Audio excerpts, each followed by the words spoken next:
ශ්‍රී ලංකාවේ සත්‍ය සිදුවීමක් පාදක කරගෙන නිර්මාණය වෙන චිත්‍රපටයක් තමයි සචින අයියේ රූම් නම්බර් 106 කියලා කියන්නේ. තරුණයෙක් විදිහට කොහොමද චිත්‍රපටිය දැනුනේ? ඔය චිත්‍රපටය ඇත්තටම සුරංගද අල්විස් අයියගේ නිර්මාණයක් මම බලන්න පළවෙනි වතාව ආරාධනා ලැබුණා.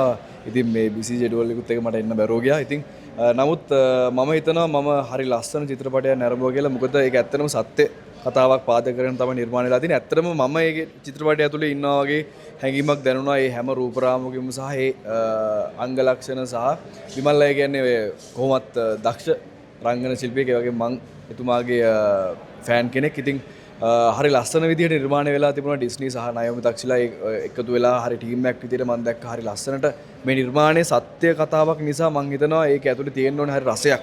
සත්‍ය වූ රසයක් තියෙනවා. මම හිතන්නේ ඒ රසය මේ චිත්‍රපටය ඇතුළේ තිබුණා. ඒත් මමත් සිනමාවට එන්න බලාගෙන ඉන්න සහ මේ නිර්මාණ එළියිඳන් බලන කටට මම ආරාධනා කරනවා ප්‍රේක්ෂකයන්තාවට ඇවිල්ලා බලන්න. මම හිතන රංගන ශිල්පියෙක්ට උනත් මේක ඇවිල්ලා බලන්න. මේකේ ඇතුලේ එතකොට තේරෙනවා ඇක්ට් එක කොහොමද හදා ගන්න ඕනේ කියලා. මම හිතනවා ඒක හරි ලස්සනට පෙන්න මුදුපු චිත්‍රපටයක්. ඉතින් මම හිතනවා නිර්මාණයක් වශයෙන් මේක හරි සාර්ථක නිර්මාණයක්. මම හිතනවා මේ මහන්සි වෙලා කරපු නිර්මාණයක් සහ හරි ලස්සන නිර්මාණයක්. ඉතින් ආදරණීය ප්‍රේක්ෂකයන්තාවට ආරාධනා කරනවා චිත්‍රපටය නරඹන්න ඇවිල්ලා නරඹලා ඕගොල්ලෝගේ අදහස් අනිවාර්යයෙන්ම කියන්න කියලා.